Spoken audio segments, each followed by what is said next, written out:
And now Diane is all excited, anxious to get started. Let me introduce Diane Maldonado. She currently serves as Point Park University's Associate Vice President for Academic and Student Affairs.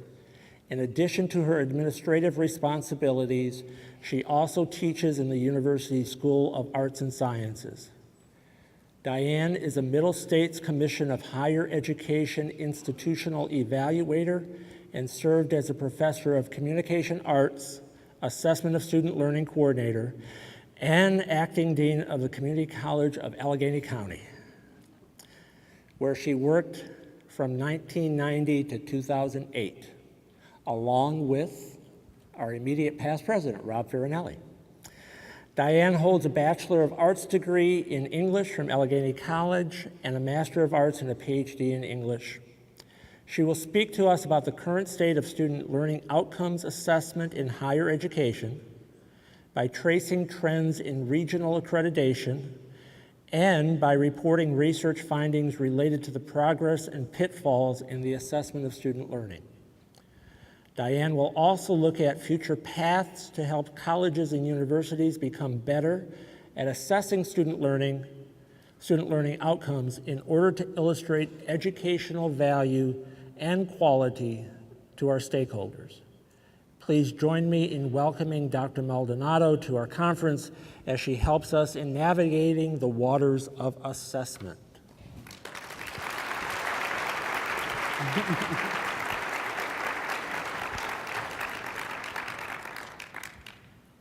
Thank you. No problem. Here you go. It's okay. Thank you very much. I'm pleased to be here in sunny Florida. I talked to folks back home in Pittsburgh, Pennsylvania, and it was 25 degrees this morning. We didn't have the big snowstorm, but it's cold. I think that the state of Florida is very lucky to have all of you here, and I had thought about contacting the election board and saying, I have a group of people here who can count those ballots for you. Toot sweet, get them ready. What I'm going to talk about today, it's such a big topic, so I'm just going to give you a broad overview and hope to give you some information and ideas that will allow you to have further discussions either back at your home institutions or later on in the conference. I know that on Friday from 4 to 5:30, I'm going to work with one of the groups. We're going to talk about general education assessment and other assessment methods. So, okay.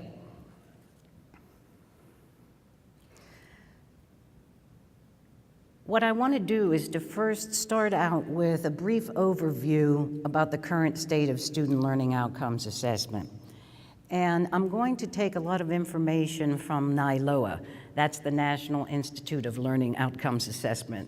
If you've never been to that website, you should go there. It is a wealth of information for everyone. 2-year colleges, 4-year, any kind of assessment, so it's really very useful to you.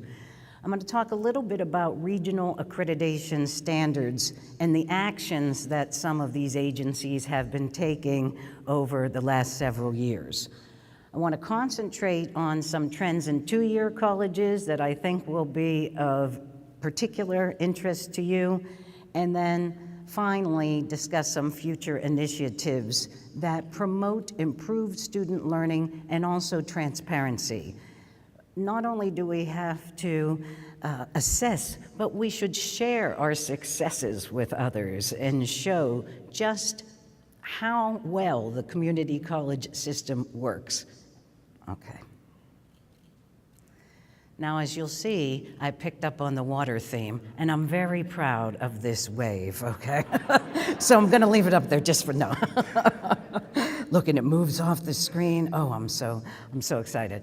Anyway, recent waves in assessment include that now most institutions have a common set of learning outcomes at the institutional and program levels.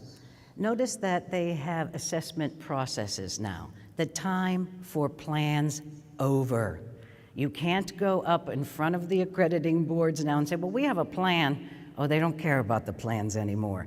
They want to see the proof that there are processes, that they are ongoing, that they're systematic, and that you've documented. So that's very important. And most of us are doing that now. Most conduct assessment, though, with very few resources or little support. 20% have no assessment staff, and 65% have 2 or fewer. Many times, institutional research has to bear this burden, and I don't think that that's quite the right thing to do. Over the last 3 or 4 years, you see that more institutions are hiring folks to work with faculty on the academic side, not just to provide the numbers, but to talk about how to improve the learning. And that's what it's all about. It's really about improvement. Gaining faculty involvement and support remains a challenge. And I think that there are several reasons. One person named Eduardo Ochoa wrote The State of Assessment of Student Learning in 2012, and he surveyed 500 Illinois community college faculty. And they said that there were basically 3 reasons that they're not embracing assessment. One is the time it takes for effective assessment. And so the people who answered the survey gave answers from, it's a waste of time, to it takes too much time away from my job of teaching. Another concern was they lacked trust and belief that they would not be penalized for any assessment. And that's a very important point. And when I work with faculty, when I work with presidents, when I work with the chief academic officer, I say that over and over again. You cannot penalize anyone for this. Assessment at the program level, at the general education level, is looking at groups and trying to make decisions about how to make improvements on a grand scale that will help the individual. But there cannot be any penalties. And finally, faculty say, well, it's only a compliance exercise. And in that, they're correct, because regional and specialized accreditation are the main drivers still of outcomes assessment. Now, should they be at odds? I don't think so. I think they work together. In particular, at community colleges, I wanted to take a look at how they are using assessment data. And I think, I want to make sure I get that right. Yeah, 544 associate degree granting institutions answered this survey. And what I'm going to share with you is the percentage who answered quite a bit or very much about different kinds of assessment. You'll notice that the first 2, 80%, around 80% in both instances, program accreditation and institutional accreditation. I have a lot of numbers here trying to relate to the audience. You know, I'm an English teacher, and when I was showing this to some of the English faculty, they said, a lot of numbers. I said, they're math faculty, so I'm hoping it's okay. And I checked these numbers, I can't tell you how many times because I was nervous. 57% for revising undergraduate learning goals, about half improving faculty development programs. And I put this in purple because this is going to be the theme that you're going to see throughout when I put something in purple. Modifying general education curriculum, slightly less than half. Determining student readiness, 44%. Allocating resources to academic units, only 16%. And this is the work that I am really trying to do now at Point Park University, and when I go to do workshops at other schools, trying to convince the administration that you will get faculty buy-in if through assessment they show a need for resources and you provide them with those resources based on the priorities of what will help student learning and improve student learning. This is such an important point, and I get frustrated that we still haven't moved farther in our assessment and accreditation efforts. Okay, keeping with the water theme, we have the guiding ships, regional accrediting bodies. And I know that often faculty and administration think of the regional accrediting agencies as enemies. They are our enemy. But folks, I'm telling you, they are there to protect us, if you will, from the tsunami of what was the Higher Education Opportunity Act 2008, as well as the Spellings Report and strong federal mandates. So they really are trying to negotiate this. I don't always agree with everything, but I rather be a part of this voluntary process than a federally mandated process. So all of them require certain types of things, multiple measures. You cannot do one assessment of math or quantitative reasoning and say, okay, now we know where the students stand. You have to do many more. Triangulation, it's called. I call it strangulation at schools, as you know how much we have to do. All have multiple measures. All require assessment results for improvement, not just to do the exercise and put it in the drawer. Faculty involvement is essential. All of them specifically state that SACS, the Southern Association, it embeds it, but it's there in almost every principle. And all require transparency and integrity. You have to share the information, let all the constituencies know about the results, and help to plan in the improvement. An assessment of student learning isn't always pretty or neat. It's not educational research per se all the time. Sometimes you just have to go through the messy exercise and get a feeling, and that's important too. In addition, all report that deficiencies in student learning outcomes assessment is the most common shortcoming in institutional evaluation. And most of the time, it's because there hasn't been enough data, that it's sporadic, it's not consistent or ongoing, and that it hasn't been used.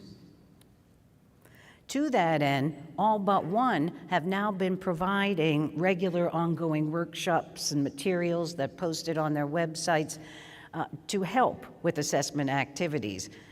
I have attended, I don't know, at least 20 Middle States workshops for over the past decade, but I rarely see faculty there. That's why this is so wonderful to see faculty. Part of it's because they don't offer it the correct time, that it's difficult for faculty to get away, and I have suggested that they start doing more WebEx or online types of delivery to get faculty involved. So let's take a look at some of the specific information from the regional accrediting agencies. I don't have enough time to go through all of them, so I've just picked a couple, and of course at Middle States because I know that one the best. I'll start with SACS, the Southern Association. And every time you go through accreditation, most all of these agencies will make recommendations based on your self-study process about what should happen. If you see that some institution's on probation, oh, that's not good. That means probably going to close, and most likely it's a financial reason. Next level, the highest level of show cause, it's definitely closing. So you see that. Sometimes you'll get affirmation, but you have to do follow-up work. And more, all of us are having to do follow-up work so that assessment and reporting findings becomes an annual type of activity. It's no longer just once every 10 years or once every 5 years. So SACS, 77 accreditation confirmed, 40 put on probation or warning in 2011. 48% of those were issued a warning or probation for what? Deficiencies in assessment of learning outcomes. At the Western Association, and the Western Association is actually split in two, 4-year and then 2-year, or what they call community and junior colleges, you'll see that they revised the standards early this year. They did it actually last year, but they voted it in early this year to include more emphasis on student learning outcomes assessment. 136 institutions, 23 are on show cause, probation, or warning, but most of them are in California, and it's financial, as we understand the financial picture out in California. But also the majority was cited for assessment. With middle states, you'll see that in 2010-11, 23% were put on warning or probation. 79% required follow-up. You're not getting out of it. There were only 15 institutions that didn't have to do anything else until their next report. And I know my institution, Point Park University, was in here with a progress report. What's the difference between a progress report and a monitoring report, you may ask? About 50 to 75 pages is the way I always look at it, okay? So I was happy. A progress report with affirmation was a celebration, but I just turned that in, and we had to show significant improvement, and guess what? General education assessment, okay? Of those 57, 47 for assessment of student learning, and of the 12 two-year colleges with required follow-up, 9 general education. Same thing will happen in 2011-12. Out of all of these, you can see 70% had follow-up to take action on assessment of student learning. 15 of those 30, general education deficiencies. And of the 6 two-year colleges, 5 in assessment and general education. So now we know the trend, we know the theme. So I wanted to talk a little bit about some assessment methods, assessing general education in two-year institutions, and started with an indirect measure. Now, just to refresh, I know you know direct measure, indirect measure. Direct measure is concrete, tangible evidence. What faculty say, I know that this is what the students know from tests, from rubric scores, etc. Indirect, student perceptions. The students say what they think they know. And that can be valuable as well. The best indirect assessment, I think, is SESI. Any institutions use the SESI? Yeah, good, good. And why I like that more than the SSI or other instruments that ask more about parking or the cafeteria, that this one asks about effective educational practices, student-faculty interaction, level of academic challenge. You'll also see that it's very useful for accreditation because it publishes accreditation guides, and you can take the information, the results of SESI, and tie it right to your self-study report. We do that with NESI in the 4-year, and I can't tell you how wonderful it is. We give it every other year, you can give it every 2 years, but it's something that you can regularly do. And you can tie the items directly to your general education or core outcomes, whatever you call it, especially for communication, information literacy, etc. There are national benchmarks, and you can also use it longitudinally. So if you start this way in 2007, you can see in 2009, you can see in 2011 where the improvements have been. It's also good because you get a broad overview, and then if you want to have small focus groups where you have students come in and you drill down in that information, that can be very useful as well. Direct would be standardized tests. Now I'm going to tell you right away, I'm not a fan, so I put my bias out there for you. But there are pros and cons for standardized tests. You can see that the first 2 are multiple choice, and they provide very easy to administer value-added information. You get the results quickly. You can compare them over time. You'll notice that CAP, for example, you can link that to the Compass placement tests so that students take a placement test sophomore year after the 2nd year. You can give them this CAP, and you can see just what kind of general education learning has occurred. CLA, which was used in the 4-year institutions, now has a community college learning assessment tool, and that is a writing sample. It requires analysis, more complex analysis, information literacy. So there are benefits. To me, Some of the cons or negatives include that, first of all, you have to figure out how the students are going to take it. Are they going to pay for it? Who's going to pay for it? It's expensive. Trying to get the students, you either require them to do it or you have to offer some kind of carrot or incentive, which is not always an easy thing to do. But more importantly than that, I'm not sure how we take that information from the standardized tests and we go back to improve the learning that happens in the classroom. Because that's where it happens. How do we link it to the courses? How do we get it back into the classroom? So I think that some of them are trying to do a little bit better with that, but it's tougher. But I give you a nice source that I just read a couple weeks ago, Roger Benjamin, The 7 Red Herrings About Standardized Assessments in Higher Education. He'll give you a lot of benefits. So if you want more information about the benefits of using that, I suggest that you read that article. Let me check, where's my time? Okay. Another way, and it's the way that I like best, is embedded assessment.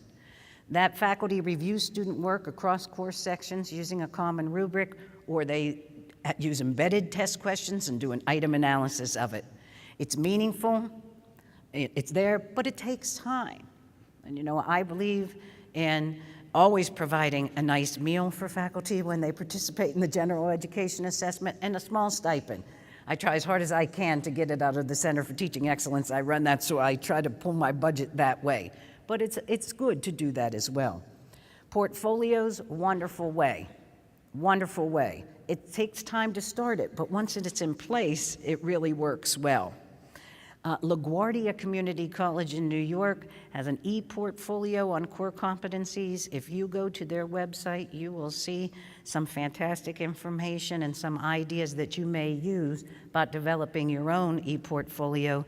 They have 50,000 students who created portfolios in the last 5 years. So they're doing something right to get that much accomplished. So those are some ways. We also are starting to see that employers' views are very important toward determining what we need in general education. And that's very difficult to get employers to answer employee satisfaction about our students. It is. But in general, and this is a 2010 study from the American Association of Colleges and Universities, employers' views in the wake of economic recession, these are the top 5. And you can notice in purple, those are the general education, the traditional general education core competencies that we look for. By the way, the lowest was civic engagement. Interesting to me, anyway, yes, that was their lowest. So where were we going from here? It's very important to realize that assessment has been a focus since 1980s, but the information hasn't really been used and it's not been transparent. Policymakers, employers, the general public need to know about outcomes assessment and student achievement. And we're going to have to show we have to move the needle a little bit from how we are doing now to how we can do better in the future, in particular for general education. And so here are some, initiatives that I think would be very useful for many of your institutions to join or to take a look at to help you out in this endeavor. Achieving the Dream, Lumina Foundation, it's been around for about a decade. Look at how it's grown from 27 institutions in 2003 to 168 in 30 states in DC. That's quite a bit. They really try to support evidence-based institutional change to help, in particular, high-risk students. They concentrate a lot on math, a lot on mathematics initiatives. They help with policy development that will help these students, and also with public engagement. So Achieving the Dream has been doing some nice work. You can apply to get a grant to be a part of it, or you can pay out of your own pocket, either way. Another one is the VFA, the Voluntary Framework of Accountability. It's a system that measures the mission of community colleges and reports student achievement to public and policymakers. All 14 public community colleges in Pennsylvania just joined this. All 14 of them. And why it's different is that this framework allows community colleges to use metrics that come from two-year programs and that are relevant to two-year programs, not four-year programs. So you'll see developmental education sequences, career and technical programs. That's data that you can't readily get in other organizations. Another one, the Roadmap Community Colleges Project from the Association of American Colleges and Universities.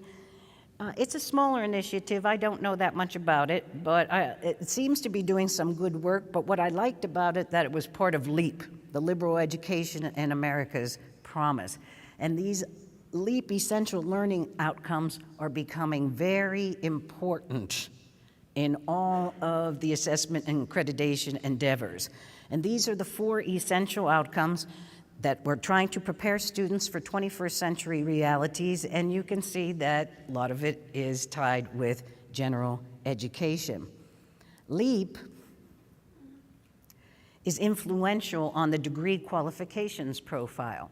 This is the hottest topic in accreditation and assessment over the last 2 years. This is the big push nationally, and uses the essential learning outcomes to try to create a framework or a benchmarking tool at 3 levels in 5 areas of learning. And it's sponsored by the Lumina Foundation as well. And the degree profile spiderweb is the framework that is showing how we're giving information about what outcomes students should have in each of these 5 areas at the associate's level, at the bachelor's level, at the master's level. So it gives us points of accountability along the way, and it also allows students what to expect, to know what to expect at each one of these levels. In particular, DQP has some objectives. Wants a shared vocabulary so that we're not all using different language, provide accountability points, guide students, assess the progress, and provide better public understanding.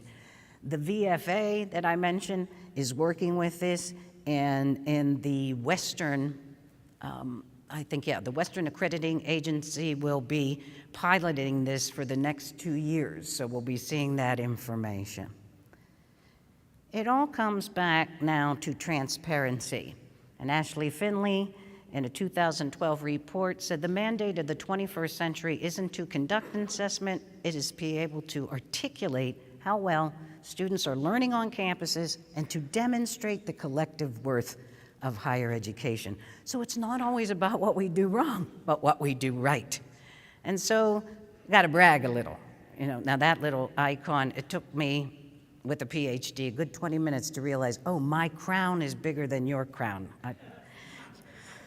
Okay, I got that, but I liked it, so I kept it in. So transparency means publishing successes. It's nice on our websites that we talk about a new athletic field, or that we talk about some new labs, or maybe some publications, but it's also important to share the assessment results that illustrates what distinguishes one institution from another. And there I hope the 2-year colleges will be able to use their assessment to brag a little. The community colleges building a STEM-skilled workforce use those outcomes assessment results to show successes. It's amazing to me what's being done, not only for transfer, but for middle-skilled workers. That's the democratic spirit that we all believe in, and it's such important work. I know, since I taught English writing for about 20 years at community college and 25 years to all freshmen, so I know what kind of work you do. It's hard work, but it's so important, and the work you do is so meaningful, so you really should be proud of all your efforts and use assessment to show how successful you are. So I put up my email address. If you wanted to ask for any additional information, you can send me an email. I'm happy to provide it for you, and I'm also acknowledging that too, ladies who work with me in my office because they counted a lot from those websites of my regional accreditation. They were counting them. So I thank you very much for having me, and I'm going to root for the Jaguars. I'm not going to mention anything about the Steelers. Okay, thank you.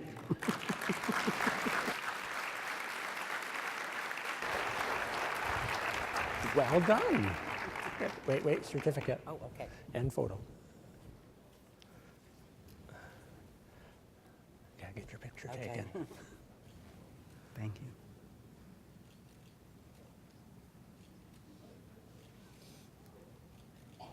Okay. Okay. Thank you. All so right. much. Thank you so much. There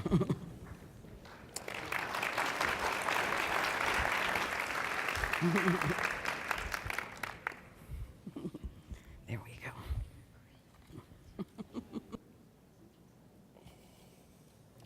Thank you, Diane, for the great presentation on assessment. Oh, there I am. Okay. A few announcements to finish up.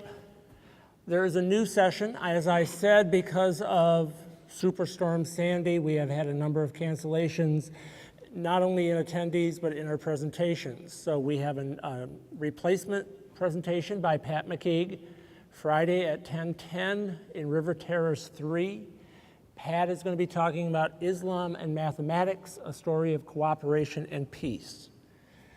Just before the opening session, I was handed this note by Wanda Garner, our program coordinator, so I haven't had a chance to put this one up there.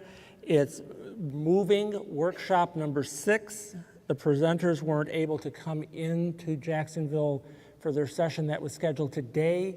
So workshop number 6, Coping with Math Anxiety in College, From Research to Relief, is going to be Friday, rescheduled for Friday, 1:45 to 2:35 in Grand 1. Now, if you haven't downloaded the conference app, all these changes are in the conference app, so follow the instructions on the signs posted around, and you can have the app on your iPad or on your phones. I've also been asked to remind presiders, if you are scheduled to preside, you need to pick up your information packet from the booth by the registration area. It contains the evaluation forms and other information for each of the sessions for which you will be presiding. And then also up here, we have the exhibits opening immediately after this opening session. The exhibit hall is on the 3rd floor. You walk over the bridge to the conference area, and you'll come to, I believe it's called the Conference Terrace or something like that. All right. There will be 2 forums this evening. The first forum is at 7 o'clock till 7:30. It deals with conversations with the AMATYC board. If you have issues that you feel AMATYC needs to be addressing, this is your opportunity to meet with board members and discuss what you see AMATYC getting involved in. Feel free to come and compliment us on what AMATYC is involved in. We'll be happy to do that. The second forum is another important one. It is the second forum on the position statement on proctored testing for classes taught at a distance. That position statement was started in the Committee on ITLC and went through a hearing at a forum in Austin, Texas. It's going through another forum tonight, and then will be voted on at the Delegate Assembly on Saturday. So tonight is one of your last opportunities to have input into that position statement. At your regional lunches tomorrow, you will also have an opportunity to provide information about the position statement to the delegates representing your affiliate and your state. So again, if you have any interest in the position statement on proctor testing for courses taught at a distance, plan to attend the forum this evening at 7:30. The hospitality room, if you haven't found it yet, is just in the corridor outside this room, next to the registration area. Jared and his committee will be there to answer any questions you have about what's available in Jacksonville. Where can you eat? Where can you shop? Where can you get tickets for that game tonight? Okay. If you haven't noticed it, there's a big boat outside the hotel. It's kind of hard to miss. It's been out there since Saturday because there was a Jaguar game on Saturday in which the Lions, Detroit Lions, won. And there's another game tonight, so I'm waiting to see if it moves after the game tonight. Regional lunches. This is the first year we're trying regional lunches. In the past, if you've been at an AMATYC conference, you got up at 7 o'clock on Friday morning, staggered down for your bacon and eggs or your donuts and juice, and then went into your regional meeting. And the folks in the West probably slept in and didn't even bother with that. So we're trying something different. There are regional lunches scheduled for Friday instead of regional breakfasts. So you'll be asked to pick up your lunch in the hallway and then move to the different rooms in this area, the different grand ballrooms, to meet as regions, and your regional vice presidents will hold their regional meetings at that time. We are on Facebook, so please like us. Twitter, we have 2 tags. #AMATYC12 is the one specifically designated for this conference. So if you are involved in Twitter and you go to a fantastic session, feel free, tweet it using that hashtag #AMATYC12. The general AMATYC tag is just AMATYC, so if you have general comments about AMATYC and would like to tweet there, feel free. And we also have a YouTube channel, and the YouTube channel will offer not only Diane's presentation, but presentations from past conferences. All of the webinars that we offer throughout the year are also archived there, so you can view them if you missed them the first time through. Okay. I hope you all have a great conference, and we'll see you in the exhibits. Thank you.